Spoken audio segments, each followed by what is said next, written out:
Good morning, everybody. When I announced our new strategy for Afghanistan and Pakistan last December, I directed my national security team to regularly assess our efforts and to review our progress after 1 year.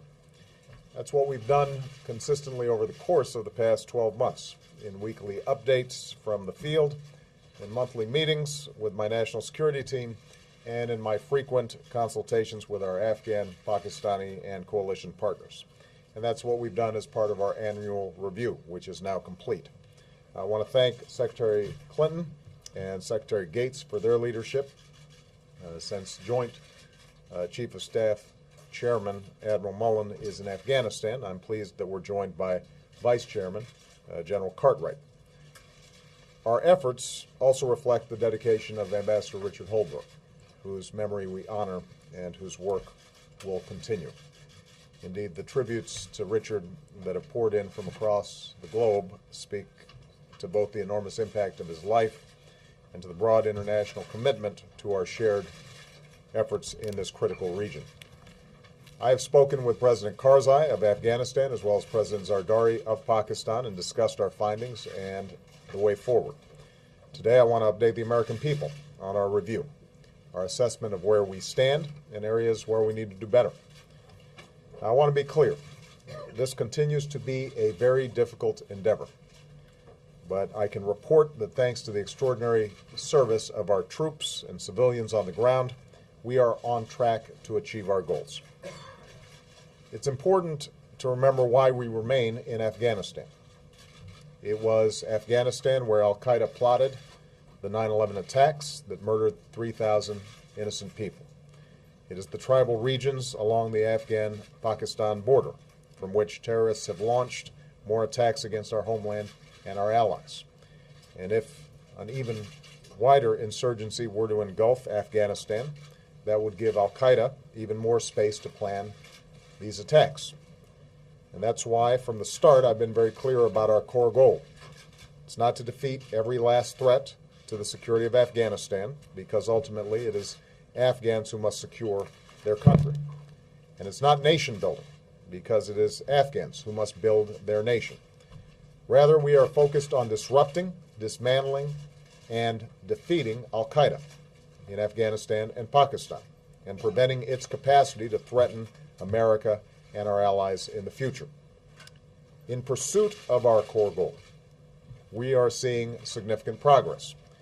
Today, al-Qaeda's senior leadership in the border region of Afghanistan and Pakistan is under more pressure than at any point since they fled Afghanistan 9 years ago.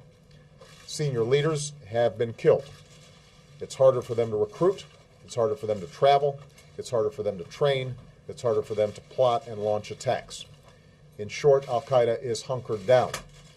It will take time to ultimately defeat al-Qaeda, and it remains a ruthless and resilient enemy bent on attacking our country.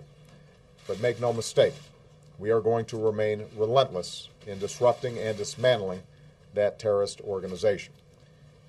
In Afghanistan, we remain focused on the three areas of our strategy: our military effort to break the Taliban's momentum and train Afghan forces so they can take the lead, our civilian effort to promote effective governance and development, and regional cooperation, especially with Pakistan, because our strategy has to succeed on both sides of the border. Indeed, for the first time in years, we've put in place the strategy and the resources that our efforts in Afghanistan demand. And because we've ended our combat mission in Iraq and brought home nearly 100,000 of our troops from Iraq, we're in a better position to give our forces in Afghanistan the support and equipment they need to achieve their missions. And our drawdown in Iraq also means that today there are tens of thousands fewer Americans deployed in harm's way than when I took office. With those additional forces in Afghanistan, we are making considerable gains toward our military objectives.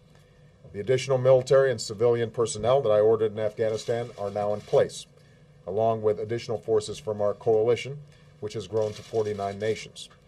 Along with our Afghan partners, we've gone on the offensive, targeting the Taliban and its leaders and pushing them out of their strongholds. As I said when I visited our troops in Afghanistan earlier this month. Progress comes slowly and at a very high price in the lives of our men and women in uniform. In many places, the gains we've made are still fragile and reversible. But there is no question we are clearing more areas from Taliban control, and more Afghans are reclaiming their communities. To ensure Afghans can take responsibility, we continue to focus on training. Targets for the growth of Afghan security forces are being met. And because of the contributions of additional trainers from our coalition partners, I'm confident we will continue to meet our goals.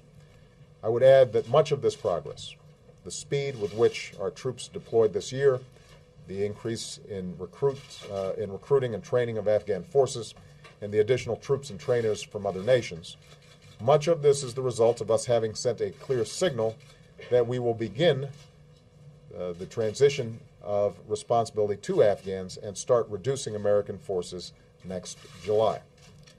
This sense of urgency also helped galvanize the coalition around the goals that we agreed to at the recent NATO summit in Lisbon, that we are moving toward a new phase in Afghanistan, a transition to full Afghan lead for security that will begin early next year and will conclude in 2014, even as NATO maintains a long-term commitment to training and advising Afghan forces. Now, our review confirms, however, that for these security gains to be sustained over time, there is an urgent need for political and economic progress in Afghanistan. Over the past year, we've dramatically increased our civilian presence with more diplomats and development experts working alongside our troops, risking their lives and partnering with Afghans. Going forward, there must be a continued focus on the delivery of basic services, as well as transparency and accountability.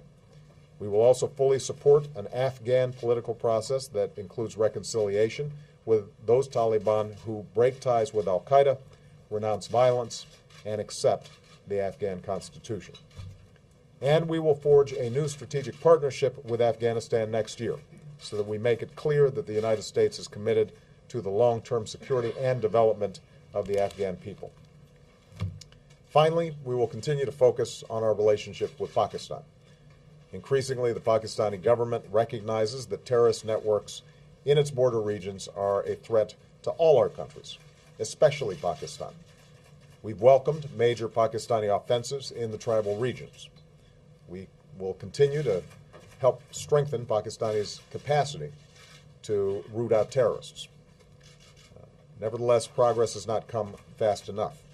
So we will continue to insist to Pakistani leaders that terrorist safe havens within their borders must be dealt with. At the same time, we need to support the economic and political development that is critical to Pakistan's future. As part of our strategic dialogue with Pakistan, we will work to deepen trust and cooperation. We'll speed up our investment in civilian institutions and projects that improve the lives of Pakistanis. We'll intensify our efforts to encourage closer cooperation between Pakistan and Afghanistan.